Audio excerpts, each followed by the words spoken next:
এখনও আমাদের ওই বাড়ি থেকে পুরোপুরি আসা হয়নি, আর তার জন্য অনেক জামা কাপড়ই এখন ওখানে রয়ে গেছে। তো একই রকম জামা পরে আমাকে এখন যেতে হচ্ছে ক্লাবে।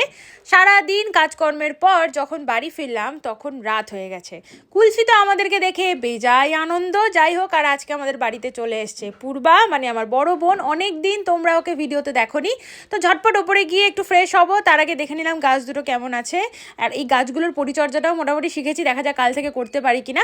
তারপরে এখন আমি ফ্রেশ হয়ে চলে এলাম, আর ও জলটা ঢেলে নিল, চলে গেলাম নিচে। গিয়ে দেখলাম বাবা কাকুর খাওয়ার ডান, বাকি আছি আমরা 5 জন, মানে আমি, আমার বর, পূর্বা, কাকিমা এবং মামনি। তো কাকিমা এদিকে আমাদের তরকার ডাল সার্ভ করছে, আর এদিকে মামনি রুটি ভাজছে।